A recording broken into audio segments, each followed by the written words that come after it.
Hello friends, welcome to you all. एक बार फिर से आप सभी का स्वागत है हमारे इस ऑनलाइन स्टडी चैनल पे। तो दोस्तों, आज के इस सेशन में हम देखने वाले हैं जो भारत की जो आपका कॉन्स्टिट्यूशन है, इंडियन कॉन्स्टिट्यूशन का एक बहुत ही इम्पोर्टेंट भाग जिसका कि नाम है भारत का प्रियम्बल, यानी कि भारत की उद्देशिका। ठीक है, जो सबसे पहला ही पन्ना है भारत के संविधान का वो है भारत का उद्देशिका। आखिर वास्तव में भारत का उद्देश्य क्या है? ठीक है, तो इसके बारे में आज हम पढ़ेंगे और इनके जो कई सारे मतलब यानी कि कई सारे जो शब्द इसमें दिए हुए हैं, इन शब्दों के मतलब को समझने का प्रयास करेंगे, क्योंकि अगर आप इन शब्दों के मतलब को समझ जाते हैं तो वास्तव में आपका जो पूरा एक संविधान का जो ढांचा है वो आप समझ जाएंगे और आपके लिए पूरा संविधान जो है पढ़ पाना या फिर उसको याद कर पाना थोड़ा सा आसान हो जाएगा। तो आइए चलिए हम इसके और आगे बढ़ते हैं। जैसा कि दोस्तों आप देख सकते हैं यहाँ पे हमने अपने भारत के संविधान को ले रखा है और इसके जो है हमने दो अलग अलग लैंग्वेजेस में, एक है आपका इंग्लिश लैंग्वेज में और एक है आपका हिंदी लैंग्वेज में, दो अलग अलग लैंग्वेजेस में हम इसके कॉपियों के ले चुके हैं। ठीक है, और इसको हम अभी डिस्कस करने वाले हैं। ठीक है, तो चलिए आइए, जैसा कि आप देख सकते हैं दोस्तों, सबसे पहले हम इसको पढ़ते हैं, क्या लिखा हुआ है इसको पढ़ते हैं, उसके बाद इसके मतलब को समझते हैं। जैसा कि आप देखिए यहाँ पे, ठीक है, अगर आप देख सकते हैं, ठीक है, तो क्या लिखा हुआ है, हम भारत के लोग, सबसे पहले ही लिख दिया क्या, हम Bharat, be the people of India. क्या लिखा हुआ है, be the people of India, मतलब हम भारत के लोग। ठीक, या उसके बाद भारत, सबका कुछ ना कुछ मतलब है दोस्तों, अभी सारे का मतलब हम समझेंगे। उसके बाद क्या लिखा हुआ है, भारत को एक संपूर्ण प्रभुत्व संपन्न समाजवादी पंथ निरपेक्ष लोकतांत्रिक गणराज्य बनाने के लिए तथा उसके समस्त नागरिकों को। अब देखिए यहाँ पे कुछ शब्द दिए गए हैं, कितने शब्द हैं देखा जाए तो, पहला शब्द, ठीक है, ये दूसरा शब्द है समाजवादी, तीसरा शब्द आपका पंथ निरपेक्ष, चौथा शब्द आपका लोकतांत्रिक और पांच शब्द जो है आपका गणराज्य। ऐसे ही इंग्लिश में भी इसको सोवरेन पहला शब्द, दूसरा आपका सोशलिस्ट, तीसरा आपका सेकुलर, चौथा आपका डेमोक्रेटिक और पांचवा आपका क्या हो गया, रिपब्लिक हो गया। ठीक है, इन पांचों को हम जल्दी से समझते हैं कि ये है क्या वास्तव में। ठीक है, ये है क्या, इसको हम जरा जल्दी से समझते हैं। ठीक, तो सबसे पहला दोस्तों, जो सबसे पहला ये शब्द है, देखिए यहाँ पे क्या लिखा हुआ है, we the people of India. ठीक है, यानी कि हम भारत के लोग, यानी कि भारत के संविधान का जो उद्देशिका है यानी कि प्रियम्बल है, उसके सबसे पहले वर्ड को ही या फिर सबसे पहले चार पांच वर्ड को ही पढ़ के हमको पता लग जाता है कि हमारे देश का जो संविधान है वो भारत के लोगों ने ही लिखा है और भारत के लोगों ने ही खुद को दिया है। ठीक है, मतलब खुद को ही इसको अडॉप्ट कर लिया है, खुद इसको मान लिया है कि हाँ भाई हम इसको, इस संविधान को मानेंगे। यानी कि कहने का तात्पर्य कि हमारे देश में अब से, जब से ये संविधान लिखा जा रहा है, तब से जो है सबसे सर्वोच्च कौन होगा, तो भाई पीपल ऑफ इंडिया, मतलब भारत के जो नागरिक होंगे उन्हीं, वही जो होंगे क्या होंगे, नागरिक की बातें ही जो है वो सर्वोच्च होगी। ठीक है, तो सबसे पहला बात आपका आ गया कि we the people of India, मतलब भारत का संविधान किसने किसको दिया है या फिर किसने अंगीकृत किया है, तो भाई भारत के लोगों ने ही अंगीकृत किया है, भारत के लोगों ने ही दिया है। उसके बाद लिखा हुआ है भारत को एक संपूर्ण प्रभुत्व संपन्न, अब इसका क्या मतलब है, इसको इंग्लिश में कहते हैं सोवरेन। ठीक है, सोवरेन, सोवरेन का क्या मतलब होता है दोस्तों, हम जान लेते हैं जरा जल्दी से। ठीक है, सोवरेन का मतलब होता है संपूर्ण प्रभुत्व संपन्न। इसका सिंपल सा मतलब ये है कि हमारे देश में अब जो भी सरकारें चलेंगी या फिर जो भी नियम कानून होंगे, जो भी चीजें हम फैसला देश में लेंगे, या फिर कोई अगर डिस्प्यूट होता है देश में, देश के अंदर में, तो उसका जो हल है हम देश के अंदर ही निकालेंगे, उसमें किसी दूसरे देश का कोई हस्तक्षेप नहीं होगा। ठीक है, याद रखिएगा, इसमें जो है लिखा साफ साफ है कि भाई किसी दूसरे देश का कोई हस्तक्षेप हम नहीं होने देंगे। ठीक है, हमारे देश का जो संविधान है वो हमारे हिसाब से, मतलब हमारे हिसाब से चलेगा, हमारे मतलब संविधान के हिसाब से हम सब चलेंगे, और संविधान भाई पहले लिख दिया कि हमारे हिसाब से लिखा गया है। ठीक है, we the people of India, हमारे हिसाब से लिखा गया और संविधान के हिसाब से हम सब चलेंगे। साथ ही साथ किसी दूसरे देश का कोई उसमें जो है दखल अंदाजी नहीं होगा, हम अपने जो नियम कानून जो भी रहेगा वो खुद बनाएंगे, खुद भी उसमें जो है हम, हो सकता है अगर हमको कुछ अगर कमी लगती है तो उसमें अमेंडमेंट करेंगे, लेकिन किसी दूसरे देश की हम किसी बात को, मतलब हम अपने ऊपर किसी दूसरे देश की बातों को हम नहीं मानेंगे। ठीक है, हम संप्रभुत्व है। ठीक है, इस संप्रभुत्व का सिंपल सा मतलब होता है कि हमारा जो है हम अपने आप में कुशल हैं। ठीक, दूसरा क्या लिखा हुआ है, दूसरा वर्ड है संप्रभुत्व के बाद, ठीक है, संपूर्ण प्रभुत्व संपन्न के बाद क्या है, दूसरा वर्ड है आपका समाजवादी। अब ये समाजवादी क्या होता है दोस्तों?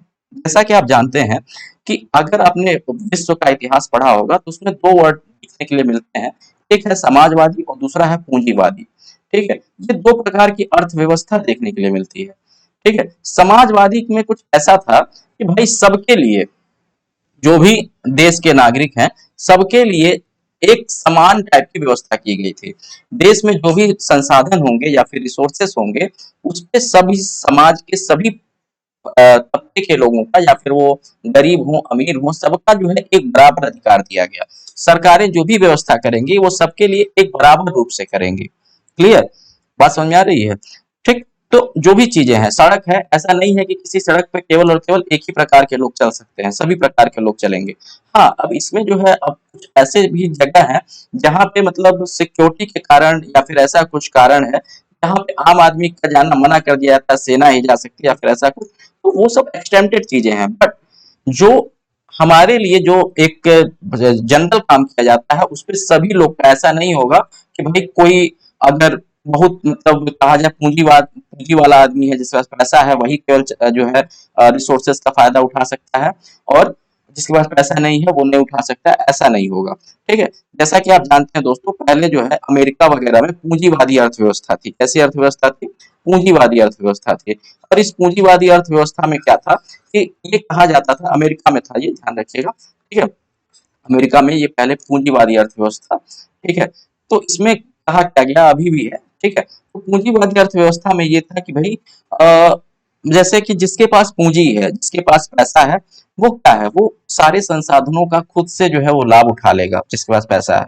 ठीक है, और जिसके पास पैसा नहीं है वो उसका जो है सेवा करेगा या फिर उसके साथ साथ चलेगा, वो जैसे पूंजी वाला इंसान जैसा कहेगा उस प्रकार से वो चलेगा। ठीक। लेकिन हमारे देश में ऐसी कोई व्यवस्था नहीं है, हमारे देश में समाजवादी व्यवस्था है, जिसमें सबका जो है बराबर बराबर अधिकार होगा। क्लियर?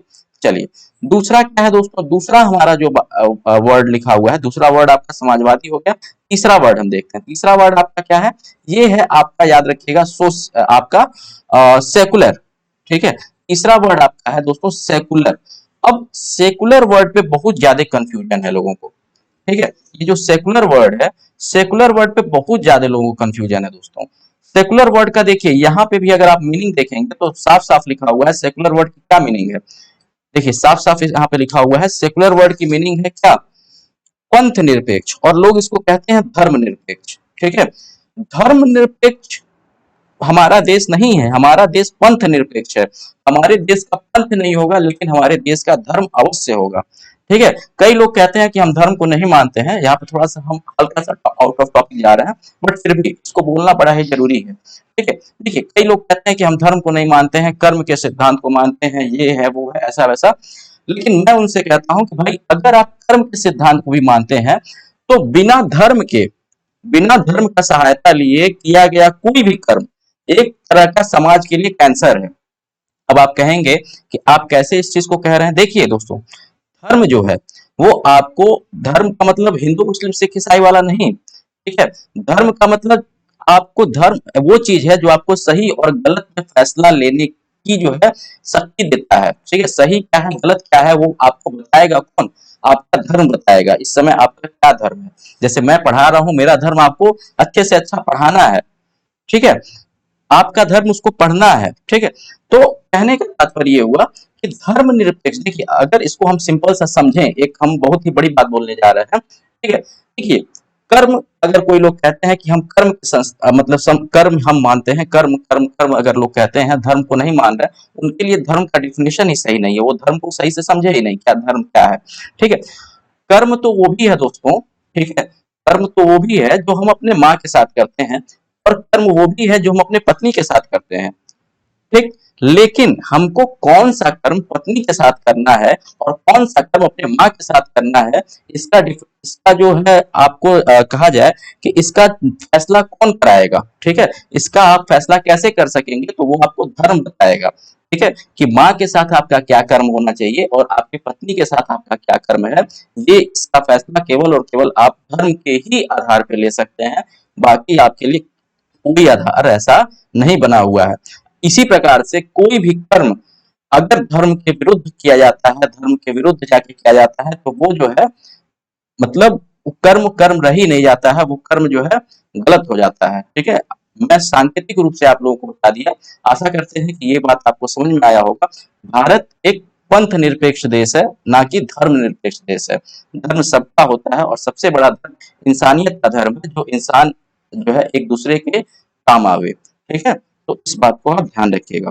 ठीक, चलिए, तो आपको हिंदू मुस्लिम सिख ईसाई में नहीं बंटना है, अपने आप को जो है क्या करना है, सबको जो है एक समान रूप से लेकर के चलना है। ठीक, और हमेशा ही यही बात कही भी जाती है, ठीक, कि भाई समान रूप से आप चलिए। चलिए, तो आप, हमें आशा है कि सेकुलर का मतलब भी समझ गए होंगे कि हमारा देश जो है वो कैसा है, पंथ निरपेक्ष है, ना कि कोई धर्म निरपेक्ष है। ठीक, धर्म जरूर होना चाहिए, धर्म ही आपको बताएगा कि क्या सही है क्या गलत है, इसमें आप फैसला केवल और केवल धर्म के आधार पे कर सकते हैं। ठीक है, चलिए, नेक्स्ट है दोस्तों डेमोक्रेटिक, और उसके बाद है रिपब्लिक। ये दो वर्ड हैं। ठीक है, भारत जो है डेमोक्रेटिक है और रिपब्लिक है, इसको भी हम समझ लेते हैं। ठीक, डेमोक्रेटिक का क्या मतलब हुआ, डेमोक्रेसी मतलब आप अगर इसको हिंदी में कहें तो इसको हम कहते हैं, यहाँ पे आप देख सकते हैं लिखा हुआ है चौथे नंबर पे क्या, लोकतांत्रिक, लोकतंत्रात्मक।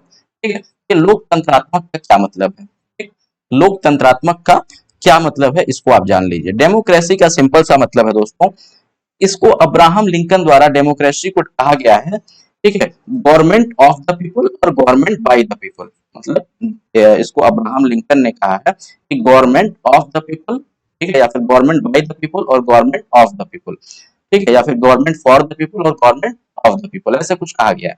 ठीक है, किसके द्वारा, अब्राहम लिंकन द्वारा। ठीक है, बात समझ में आ रही है, गवर्नमेंट फॉर पीपल और गवर्नमेंट बाय पीपल। अब इसका क्या मतलब हुआ कि जो मतलब कहा जाए कि जो भी भारत की जो सरकारें हैं उसको कौन चुनेगा, भारत के नागरिक चुनेंगे, और जो भी मतलब व्यक्ति चुना हुआ होगा वो ऐसा नहीं है कि किसी विदेश का व्यक्ति होगा, वो भी कहाँ का व्यक्ति होगा, हमारे देश का ही व्यक्ति होगा। ठीक है, तो मतलब government for the people, government by the people, मतलब जो हम चुन रहे हैं, बाय द पीपल का मतलब जो लोग चुन रहे हैं, जो लोग चुने जा रहे हैं वो किसके द्वारा चुने जाएंगे, हमारे ही द्वारा चुने जाएंगे। और किसके लिए चुने गए हैं, तो हमारे लिए ही चुने गए हैं, मतलब हमारा ही वो नेतृत्व कर रहे हैं। ठीक है, जो भी हायर कहा जाए कि जो भी हायर तबके पे या फिर जो भी नेता है या फिर जो भी है, वो किसके द्वारा चुन के जाएंगे, कहीं ना कहीं भारत के लोगों द्वारा ही चुने जाएंगे। ठीक है, और इसके लिए बताया गया कि एक यूनिवर्सल एडल्ट फ्रेंचाइज होगा। ठीक है, सबको जो है क्या होगा, मतलब मताधिकार होगा। ठीक है, और ये जो मताधिकार की जो अवस्था थी दोस्तों, आप जानते हैं कि पहले जो है 21 वर्ष रखी गई थी। कितनी रखी गई थी, 21 वर्ष रखी गई थी, लेकिन इसको बाद में जो है 61वें संविधान संशोधन, इसको याद रख लीजिएगा। ठीक है, ये क्वेश्चन आपसे पूछेगा, बाद में जाकर के 61वें संविधान संशोधन में, ठीक है, ये 61वां जो संविधान संशोधन हुआ था उससे क्या किया गया कि इसको 21 वर्ष से हटा करके 18 वर्ष कर दिया गया। ठीक है, तो अब जो है 18 वर्ष से ऊपर का कोई भी व्यक्ति है जो कि भारत का नागरिक होगा, उसको जो है भारत में मताधिकार है, मतलब वोटिंग राइट है, उसको वो वोट दे सकता है। ठीक, समझ रहे हैं। तो लोकतांत्रिक, लोकतंत्रात्मक का मतलब क्या है कि भाई भारत के लोग खुद की सरकारें खुद से ही चुनेंगे, खुद के रिप्रेजेंटेटिव खुद से चुनेंगे। क्लियर, बात समझ में आ गया, ये होता है आपका किसका मतलब, लोकतंत्रात्मक का मतलब। क्लियर, चलिए, अच्छा, किस किस संविधान संशोधन से इसको वो किया गया था, तो 61वें संविधान संशोधन से, याद रखिएगा। 61वें संविधान संशोधन से जो वोटिंग की राइट थी उसको 21 वर्ष से हटा करके 18 वर्ष अब कर दिया गया, घटा दिया गया इसको। ठीक है, 61वें संविधान संशोधन, याद रखिएगा। चलिए, उसके बाद आखिरी वर्ड जो यहाँ पे है वो है गणराज्य। गणराज्य का क्या मतलब होता है दोस्तों, गणराज्य का सिंपल सा मतलब है कि गण का राज्य। ठीक है, गण मतलब लोगों का राज्य। ठीक है, इसका मतलब सिंपल सा ये हुआ, अगर इसको और अच्छे से समझा जाए, ये डायरेक्ट क्वेश्चन पूछता है गणराज्य का क्या तात्पर्य है। ठीक है, यानी कि रिपब्लिक का क्या तात्पर्य है।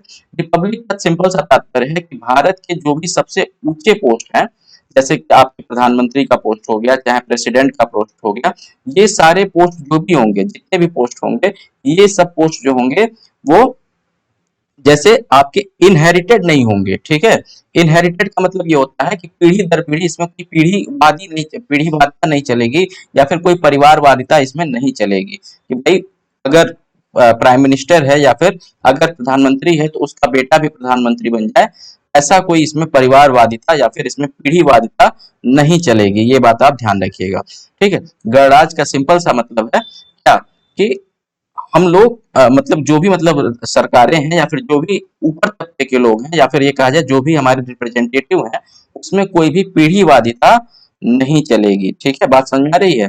ठीक है, बात समझ में आ रही है? चलिए, तो ये सिंपल सा गणराज्य का आपके मतलब हो गया। ठीक, उसके बाद आगे हम चलते हैं और आगे की चीजों को हम पढ़ने का प्रयास करते हैं कि आगे यहाँ पे क्या लिखा हुआ है। ठीक है, चलिए आगे लिखा हुआ है। ठीक है, यहाँ पे लिखा हुआ है एंड सिक्योर। देखिए, इस सबसे पहले तो ये हो गया कि इतना 5 चीज बनाने का क्या क्या, संपूर्ण प्रभुत्व संपन्न, समाजवादी, ठीक है, पंथ निरपेक्ष, लोकतंत्रात्मक गणराज्य, ये बनाने का तथा इसके समस्त नागरिक के लिए। ठीक है, इसमें जितने भी नागरिक हैं उनके लिए क्या कहा गया है, उनके लिए कुछ प्रावधान किया गया है। उस प्रावधान में क्या क्या है, देखिए क्या लिखा हुआ, तथा उनके समस्त नागरिकों को, यानी कि and to secure all of its citizen, मतलब भारत के जितने भी नागरिक हैं उनको जो है क्या क्या दिया जाएगा। तो सबसे पहले लिखा हुआ है जस्टिस। जस्टिस का मतलब आप देख सकते हैं, जस्टिस का मतलब होता है न्याय।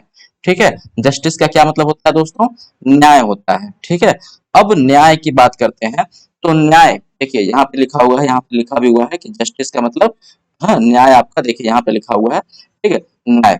ठीक, तो भारत में कितने प्रकार के न्याय की बात की गई है, अगर आपसे डायरेक्ट क्वेश्चन पूछता है कि भारत के संविधान में या फिर भारत के प्रियम्बल में कितने प्रकार के न्याय की बात की गई है, थोड़ा सा छिप रहा है तो मैं इसको हाइड कर दे रहा हूँ। ठीक है, चलिए, तो भारत के संविधान में कितने प्रकार की न्याय की बात की गई है दोस्तों, तो आप देख सकते हैं यहाँ पे, एक सामाजिक न्याय, दूसरा है आर्थिक न्याय और तीसरा है आपका राजनीतिक न्याय। ठीक है, यानी कि 3 प्रकार के न्याय की जिक्र की गई है। पहला सोशल, दूसरा इकोनॉमिकल और तीसरा पॉलिटिकल। 3 प्रकार के न्याय के जिक्र भारत के संविधान में की गई है, याद रखिएगा। ठीक है, याद रखिएगा, 3 प्रकार के न्याय की जिक्र की गई है। उसके बाद क्या है, स्वतंत्रता, यानी कि लिबर्टी। ठीक है, याद रखिएगा, इसमें कितने प्रकार की स्वतंत्रता की जिक्र की गई है दोस्तों, तो यहाँ पे आप देख सकते हैं, फ्रीडम ऑफ थॉट, मतलब सोचने की स्वतंत्रता, कुछ भी सोच सकते हैं। एक्सप्रेशन यानी कि बोलने की स्वतंत्रता। ठीक है, आर्टिकल 19 में भी है ये, आप जानते हैं। ठीक है, 19 में भी बोलने की स्वतंत्रता है। ठीक है, तो आप देख सकते हैं दोस्तों, जो भी हमारे देश का जो पूरा कॉन्स्टिट्यूशन है वो जो कह रहा है, उसकी आधी बातें तो आपके प्रियम्बल में ही कह दी गई। ठीक है, हमारे देश में कितने प्रकार की स्वतंत्रता का जिक्र है या फिर लिबर्टी का जिक्र है, तो पहला है स्वतंत्रता सोचने की, कुछ भी मतलब हम सोच सकते हैं, सोचने की स्वतंत्रता है। दूसरा एक्सप्रेशन, मतलब अपने आप को व्यक्त करने की, यानी कि बोलने की स्वतंत्रता है। तीसरा है बिलीव। ठीक है, बिलीव का मतलब किसी को मानने का, विश्वास करने का भी हमारी स्वतंत्रता है। जैसे हम अगर हमारा विश्वास अगर किसी भी व्यक्ति, मतलब किसी पे भी हो जाता है, तो कोई व्यक्ति उसमें हस्तक्षेप नहीं कर सकता है कि भाई आप क्यों इसके ऊपर विश्वास करते हैं, ये ढोंगी है या फिर ऐसा है, ये आप नहीं बताएंगे हमें। ठीक है, क्योंकि हमें जो है विश्वास की क्या है, अपने विश्वास करने की, किसी के ऊपर भी विश्वास करने की स्वतंत्रता है। ठीक है, उसके बाद धर्म। ठीक है, धर्म की भी स्वतंत्रता है। ठीक है, मतलब भाई हम किसी भी अपने धर्म को हम अंतःकरण से हम मान सकते हैं।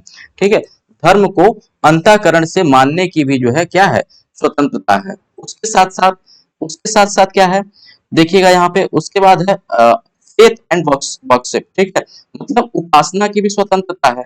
ठीक है, हमारे पास जो है बिलीफ एंड फेथ का ये जो है हमारे पास वर्शिप यानी कि उपासना। ठीक है, हमारे पास उपासना की भी स्वतंत्रता है, हम किसी की भी उपासना, ठीक है, जिसकी चाहे हम उपासना हम कर सकते हैं। ठीक है, तो इतने प्रकार के हमारे पास क्या है, स्वतंत्रता दी गई है। कितना, 1 2 3, ठीक है, 4 और 5 प्रकार के स्वतंत्रता के जिक्र यहाँ पे किया गया है। कौन कौन से, freedom of thought, freedom of expression, ठीक है, freedom of believe, freedom of faith, ठीक है, फ्रीडम ऑफ बिलीव ये तीसरा है, फ्रीडम ऑफ फेथ चौथा है और फ्रीडम ऑफ वर्शिप 5 प्रकार के लिबर्टी यानी कि स्वतंत्रता की जिक्र हमारे यहाँ की गई है। बात समझ में आ रही है? चलिए, उसके बाद आगे चलते हैं। सारे सिटीजन को इक्वालिटी देने की बात की गई है। इक्वालिटी मतलब होता है समता, समानता। ठीक है, किसी में भेदभाव नहीं करने की बात की गई है। और किस किस टाइप की इक्वलिटी देने की बात की गई है? देखिए, equality of status end of opportunity. Opportunity का मतलब ये है कि अवसर की समानता। ठीक है, जैसे जैसे दोस्तों अवसर की समानता का सिंपल सा मतलब ये है कि कहीं पे भी अगर कोई भी वैकेंसी निकलती है सरकारी महकमों में या फिर किसी भी जगह, तो उसमें ऐसा नहीं है कि केवल और केवल कुछ सीट को बुक कर दिया जाए कि ये सीट केवल और केवल हम इन्हीं को देंगे, इनको नहीं देंगे। हालांकि जो आपका कहा जाए कि अ, आरक्षण वगैरह की बातें हैं वो थोड़ी सी अलग है। वो बाद में वो 10 वर्ष के लिए बढ़ाया गया था, क्योंकि उनको भी जो है समान लाने के लिए बढ़ाया गया था। ठीक है, चलिए, तो धीरे धीरे बढ़ता अभी भी चला आ गया, क्योंकि अभी भी लोग का मानना ये है कि अभी तक जो है वो मतलब बाकी के तबकों के बराबर में नहीं आए हैं। ठीक है, इस कारण से इसी के मतलब इसी का जो है हवाला देते हुए अवसर की समानता का जो है आरक्षण वगैरह की बात की जाती है। ठीक है, चलिए, तो अवसर की समानता मतलब कोई भी मतलब आपका अपॉर्चुनिटी है या फिर कोई भी आपका पोस्ट है, खाली है, वैकेंसीज हैं, तो उसमें जो है आप ऐसा नहीं है कि पुरुष ही केवल भाग लेंगे, महिलाएं नहीं लेंगी, या फिर ऐसा कुछ ऐसा नहीं होगा, या फिर किसी धर्म के आधार पे हो, जाति के आधार पे हो, ऐसा नहीं। ठीक है, इसका जो है समानता है सबको। उसके साथ साथ प्रतिष्ठा की भी समानता है। ठीक है, प्रतिष्ठा की समानता मतलब कि भाई किसी को जो है हम प्रतिष्ठा के आधार पे, हम किसी को जात धर्म के आधार पे हम किसी से भेदभाव नहीं करेंगे। ठीक है, जाति धर्म के आधार पे किसी से हम भेदभाव नहीं करेंगे, उसके स्टेटस की समानता है। ठीक है, सबका एक बराबर स्टेटस होगा, ऐसा यहाँ पे कहा गया है। ठीक है, स्टेटस ऑफ लिविंग भी लगभग बराबर किया जाएगा। ठीक है, इसकी भी समानता दी गई है हमारे देश के उद्देशिका में। ठीक है, चलिए, आप जानते हैं दोस्तों अवसर की समानता जो है आर्टिकल 16 का भी ये विषय है। ठीक है, तो आप देख सकते हैं कि लगभग लगभग जितने भी चीजें हमारे पूरे कॉन्स्टिट्यूशन में है वो यहाँ पे भी जो है आकर के लिखी गई है। ठीक है, पहले ही उद्देश्य उद्देश्य प्रस्ताव में लिखा गया है। और अगर आपसे ये क्वेश्चन पूछता है कि इस उद्देशिका का आधार या फिर इस उद्देश्य प्रस्ताव का आधार क्या है, तो आप जानते हैं कि ये नेहरू जी द्वारा 13 दिसंबर 1946 को, ठीक है, एक उद्देश्य प्रस्ताव पेश किया गया था, वही हमारे उद्देशिका का आधार है। याद रखिएगा, ये जो है नेहरू जी द्वारा पेश किया गया था। किसके द्वारा? नेहरू, जवाहरलाल नेहरू द्वारा एक उद्देश्य प्रस्ताव पेश किया गया था, उसी को हम अपने उद्देशिका का आधार कहते हैं। ठीक है, बात समझ में आ गई? चलिए, तो यहाँ तक क्या बात आपको समझ में आ गई? उसके बाद क्या लिखा हुआ है, अब देखिए, उसका लिखा हुआ है तथा उन सब में व्यक्ति की गरिमा और राष्ट्र की एकता और अखंडता सुनिश्चित करने के लिए बंधुत्व बढ़ाने के लिए ठीक है, ठीक। और इसके बाद देखिए यहाँ पे लिखा हुआ है यहाँ पे fraternity ensuring the dignity of individual. आपको थोड़ा सा दिख नहीं रहा होगा, फिर से मैं अपने आप को हाइड करता हूँ जिससे आपको दिखे। ठीक है, देखिए क्या लिखा हुआ है, ये देखिए, ठीक है, fraternity in assuring the dignity of the individual and the unity and integrity of nation। मतलब आप देख सकते हैं कि भारत में जो होगा, फ्रैटर्निटी का मतलब क्या है? ठीक है, यहाँ पे लिखा हुआ है क्या, एक वर्ड दिया गया है फ्रैटर्निटी, इसका मतलब सिंपली सा ये है क्या कि राष्ट्र की एकता, ठीक है, और कहा जाए कि अखंडता को जो है हम क्या करेंगे, सुनिश्चित करेंगे। हमारा राष्ट्र क्या होगा? अखंड राष्ट्र होगा। ठीक है, इसका खंडन जो है नहीं किया जा सकता, इसमें से ऐसा नहीं होगा कि कोई दूसरा देश बना दिया जाए या फिर ऐसा कुछ कर दिया जाए, ऐसा भी नहीं होगा। ठीक है, चलिए, उसके बाद आप इस इतना भी मतलब समझ गए। उसके बाद क्या लिखा हुआ है, दृढ़ संकल्प होकर अपनी इस संविधान सभा में आज तारीख 16 नवंबर 1949, ये देखिए ये बड़ा इंपॉर्टेंट तारीख है दोस्तों। ठीक है, 16 नवंबर नहीं, क्षमा कीजिएगा दोस्तों, 26 नवंबर 1949। ठीक है, 26 नवंबर 1949 को, ठीक है, यहाँ पे देखिए क्या लिखा हुआ है, 26 नवंबर आप जानते हैं कि हमारा देश का जो संविधान था वो 26 नवंबर 1949 को ही बन करके तैयार हो गया था। ठीक है, और ज्यादा मतलब इसके कुछ प्रावधानों को लागू कर दिया गया था, लेकिन चूंकि 26 जनवरी को हम जो है एक स्वतंत्रता दिवस के रूप में मनाते आ रहे थे बहुत पहले से। ठीक है, आप जानते होंगे, इसके बारे में आपको पढ़ा दूंगा इतिहास में।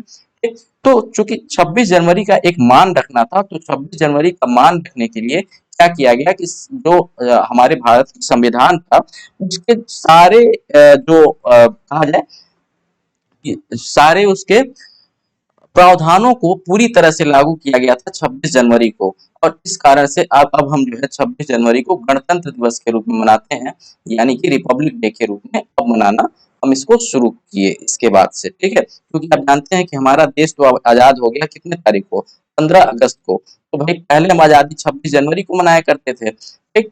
और 26 जनवरी के बाद अब 15 अगस्त को ही अब मनाना पड़ेगा, मतलब क्योंकि देश तो आजाद हुआ 15 अगस्त को। इस कारण से 26 जनवरी का मान रखने के लिए हमने क्या किया कि 26 जनवरी को गणतंत्र दिवस के रूप में स्वीकार किया, ठीक है।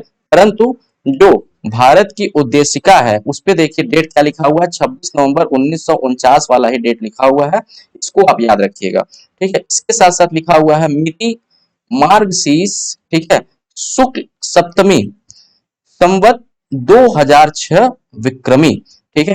यहाँ पे देखिए ये भी बता दिया गया कि हमारे देश का जो राष्ट्रीय कैलेंडर है वो किस पे आधारित है, तो विक्रम संवत पे आधारित है, विक्रमी संवत यहाँ पे लिखा हुआ है, ठीक है। इस पे लिखा क्या लिखा हुआ है, विक्रमी संवत में ये आधारित है, याद रखिएगा, ठीक। उसके बाद को एतद द्वारा इस संविधान को अंगीकृत, अधिनियमित और आत्मार्पित करते हैं, ठीक है। इसका मतलब कि भारत के लोग ने खुद ही अपने संविधान को क्या किया है, अंगीकार किया है, अपने संविधान को खुद ब खुद जो है मान लिया है, खुद ब खुद हम अपने संविधान को माने हैं, ठीक है। इसमें किसी की जोर जबरदस्ती नहीं हुई है, भारत के सभी लोग मिलकर के 26 नवंबर 1949 को अपने संविधान को खुद ब खुद जो है क्या किए हैं, इसका अंगीकार किए हैं। क्लियर।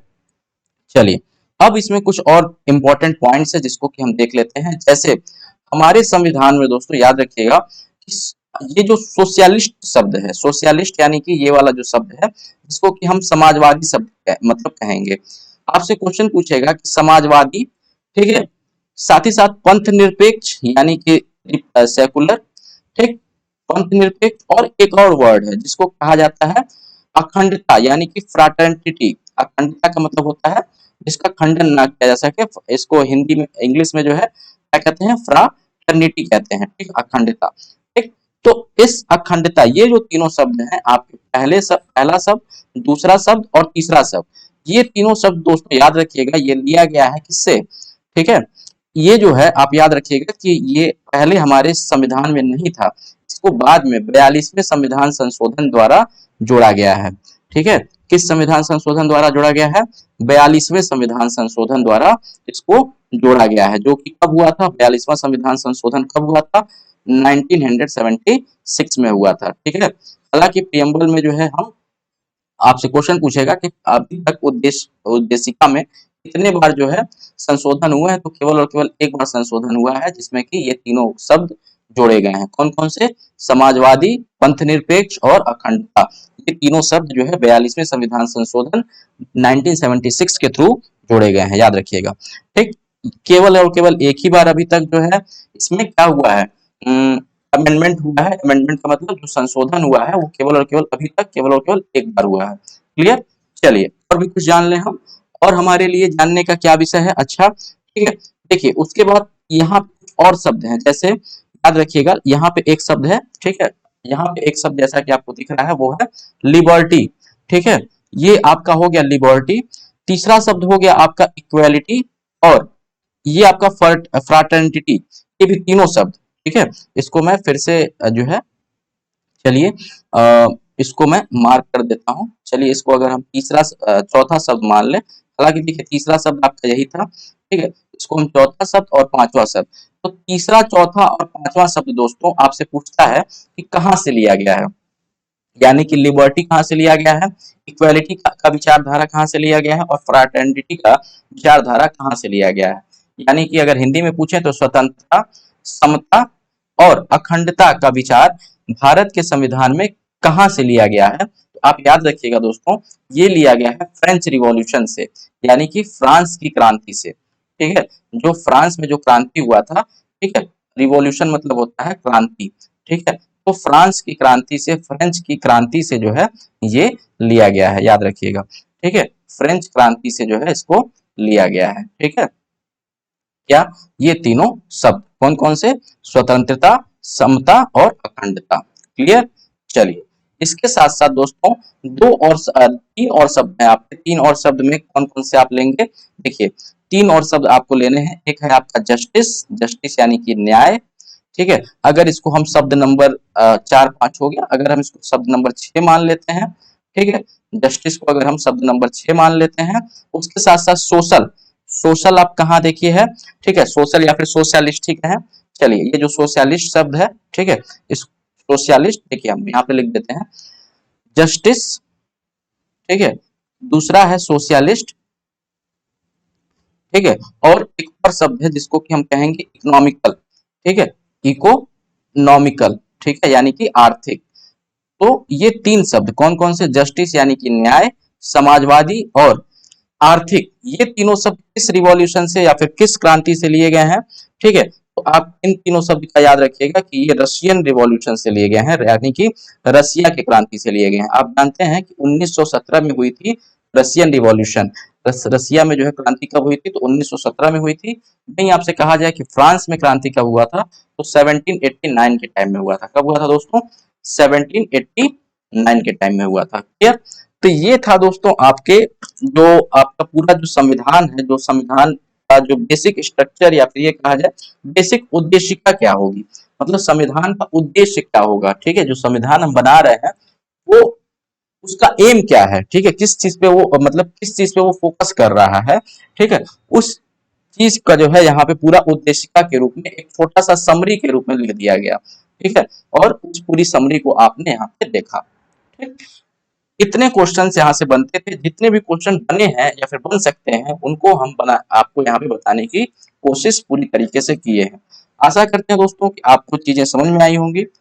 अगर आपको वीडियो पसंद आया होगा तो वीडियो को जरूर लाइक कीजिए, चैनल को सब्सक्राइब कीजिए, साथ साथ बेल आइकन दबाइएगा। धन्यवाद।